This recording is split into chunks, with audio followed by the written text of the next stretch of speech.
Nakaka-amaze talaga pag ganitong lugar yung nakikita mo. Wow!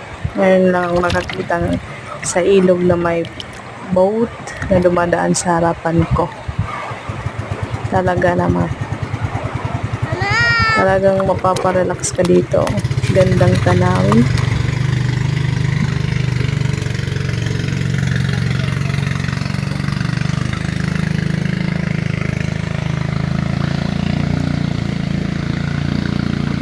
Ani pandarabot liwat guys.